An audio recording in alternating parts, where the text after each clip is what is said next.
मेरे प्यारे शिक्षक साथियों, नमस्कार।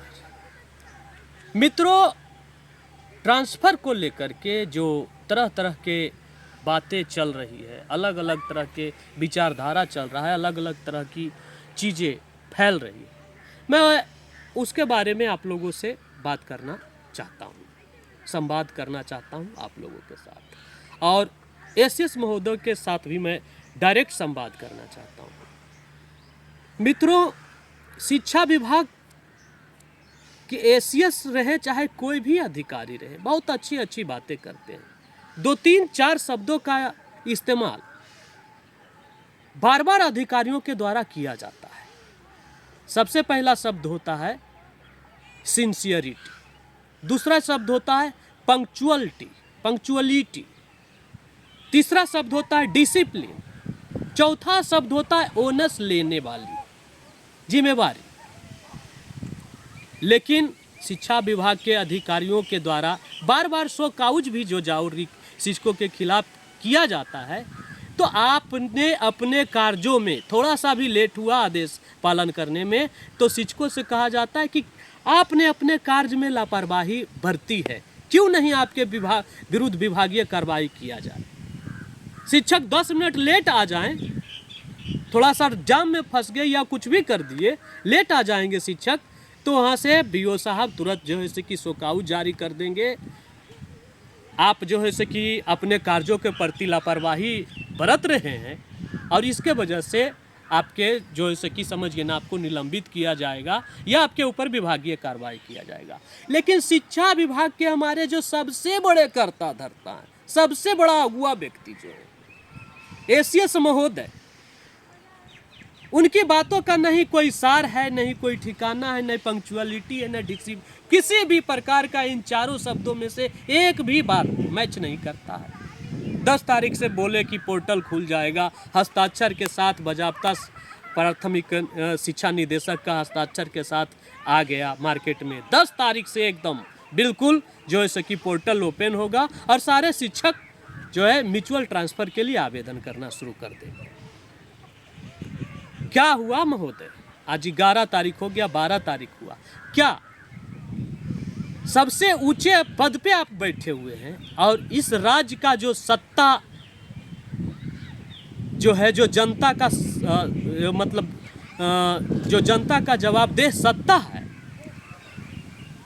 वो सत्ता किसी से भी किसी प्रकार का सवाल नहीं कर रहा है, तब तो शिक्षक जो है से कि बेचारे परेशान हो गए। जिस दिन से वो लेटर निकला, आज 5 दिन उस लेटर को निकले हुए हो गया होगा, उस दिन से जोड़ी मिलाना, क्या शिक्षक पढ़ाएंगे? मेंटली टॉर्चर हो रहे हैं, जोड़ी मिलाना, ये करना वो करना, लगातार हर समय करते रहे, कैसे वो गुणवत्तापूर्ण शिक्षा देना चाहेंगे? महोदय, मैं आपसे नम्र निवेदन करना चाहूँगा, जो चीज़ें जिस समय तक नहीं हो सकती है, आप सीधे कर दीजिए, उस टाइम तक नहीं हो सकता है। आप जो टाइमिंग देते हैं, जिस टाइम में आप अधिकारी महोदय, सारे जो नीति नियंता हैं, आपके साथ कर्ता धर्ता लोग हैं, जो टाइमिंग देते हैं उससे 10 दिन आगे का टाइमिंग दे दीजिए। कितना तारीख से ये कार्य स्टार्ट होगा शिक्षा विभाग में? लोग शांति से तो बैठेंगे, मेंटली किसी प्रकार का माइंड मेकअप तो नहीं करेंगे। शिक्षकों को पैनिक होने की ज़रूरत नहीं है। शिक्षक जो है कि ये कार्य करना चाहिए, वो कार्य करना चाहिए, वैसे करना चाहिए, वैसे करना चाहिए, क्या या शिक्षकों को लगता है कि चुनाव ट्रांसफ़र प्रक्रिया उनका रुक जाएगा? महोदय, चुनाव क्या आप चुनाव आयोग से भी बढ़ करके हो गए हैं? भारत के संविधान से भी आप आगे निकल गए हैं।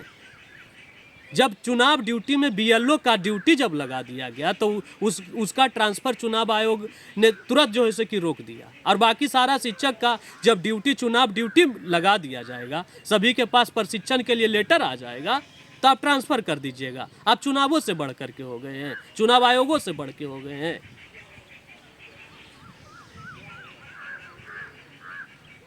और अधिकारी लोग, शिक्षक लोग तो कम से कम 5 वर्ष इस राज्य का सेवा करेंगे, कम से कम 20 बरस 25 बरस तक तो शिक्षक लोग इस राज्य का सेवा करेंगे, इसी राज्य में जमे रहेंगे। लेकिन अधिकारी लोग आते हैं, अधिकारी लोग जाते हैं, अधिकारी लोगों का प्राथमिकता बदलते रहता है।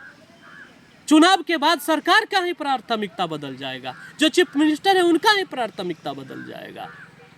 पता नहीं ट्रांसफर प्राथमिकता में उनका रहेगा भी कि नहीं रहेगा। अगले अधिकारी आएंगे, वो किसी और प्रकार का आदेश निकालेंगे। मैं जेडीयू के जो प्रवक्ता हैं, जेडीयू के जो कर्ता धर्ता हैं, मैं उनसे पूछना चाहूंगा, मैं उनसे संवाद करना चाहूंगा। ये जनतंत्र है, जनता का शासन है, संविधान से शासन चल रहा है। टीचर कोई प्रयोग का विषय वस्तु नहीं है। किसी भी प्रकार का बातें उग्र कर देना शिक्षक के मन में को उद्वेलित कर देना, और उसके बाद फिर शिक्षक को कार्रवाई का धमकी देना, शिक्षक को निलंबन का धमकी देना, शिक्षक को बर्खास्तगी का धमकी देना, इस तरह से मुंह चुप कराया जाता है शिक्षकों का। लेकिन मैं राज्य के सत्ता से पूछना चाहता हूँ, सत्तासीन लोगों से पूछना चाहता हूँ, क्या शिक्षक सिर्फ और सिर्फ शिक्षक है? शिक्षक आपको आगे बढ़ाने में, इस राज्य को आगे बढ़ाने में शिक्षक भागीदारी नहीं दिया जा रहा है? क्यों शिक्षकों के साथ इस प्रकार से किया जा रहा है? महोदय, मैं एक दायरे में ही रह करके मैं जानता हूं कि यदि जो मैंने पूरे अपने दिल से खुल करके शिक्षकों की बात किया तो क्या हो सकता है, किस प्रकार का कार्रवाई किया जा सकता है, किस प्रकार का क्या किया जा सकता है, पता है मुझे। इसलिए मैं ज़्यादा खुल करके बात भी कर पाने में सक्षम नहीं हूँ। लेकिन टाइमिंग, सिंसियरिटी, पंक्चुअलिटी, डिसिप्लिन, ये सिर्फ शिक्षकों के लिए वर्ड नहीं है। ये शब्द का मायने उन बड़े अधिकारियों के लिए भी है जो नीति का निर्धारण करते हैं। सिर्फ टीचर को जो है कि ऐप से हाजिरी बनवाइएगा और टीचर हाजिरी बनावे ऐप से, और 2 बरस से जो है कि टीचर का इंक्रीमेंट नहीं मिले, एचआरए नहीं मिले, डीए बढ़ा हुआ डीए नहीं मिले, शिक्षक आखिर कब तक पड़ताड़ना झेलेगा, कब तक पड़ताड़ना झेलेगा? मैं शिक्षा मंत्री और एसीएस महोदय से हाथ जोड़ करके विनयपूर्वक आग्रह कर रहा हूं कि ट्रांसफर को लेकर के शिक्षकों के मन में पहले ही बहुत प्रताड़ित हो चुके हैं, तकलीफ में जी रहे हैं। इससे बच्चा का भी भला नहीं हो रहा है। यदि म्यूचुअल ट्रांसफ़र के लिए आपने एक विकल्प के तौर पर म्यूचुअल ट्रांसफ़र को आप लाए हैं, 10 तारीख से आपने बोला था, तो म्यूचुअल ट्रांसफ़र के लिए पोर्टल को जितना जल्दी से जल्दी ओपन करें। और प्लस में जो अंतर जिला शिक्षक हैं, जो एक जिला से दूसरे जिला में जाना चाहते हैं, उनके लिए जितना से ज़्यादा संभव हो उनका भी ट्रांसफ़र अंतर जिला कर दिया जाए। एक प्रकार का एनार्की फैल चुका है। शिक्षक पैनिक होते हैं, ये होते हैं, वो होते हैं। शिक्षक को बर्दाश्त करना चाहिए। शिक्षक को जब काम आवे, 10 मिनट लेट होवे, शिक्षक को 1 से 2 दिन लेट हो गया थोड़ा सा, तो वहाँ से शिक्षक के लिए निलंबन का एक जो है कि शो काउज तुरंत जारी कर दिया जाता है। महोदय, संविधान में हर पद पर बैठे हुए व्यक्ति की अपनी एक जिम्मेवारी होती है।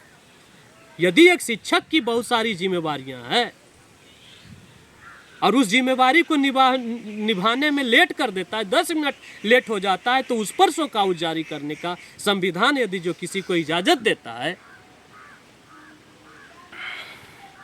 उतना ही एक अधिकारी के द्वारा कही हुई या लिखित बातों की पूर्ति नहीं होने पर भी संविधान उतना ही उस अधिकारी के खिलाफ भी कार्रवाई का आदेश देता है। लेकिन हम लोग तो सबसे निचले स्तर पर हैं, हम लोग पर गाज गिरेगा।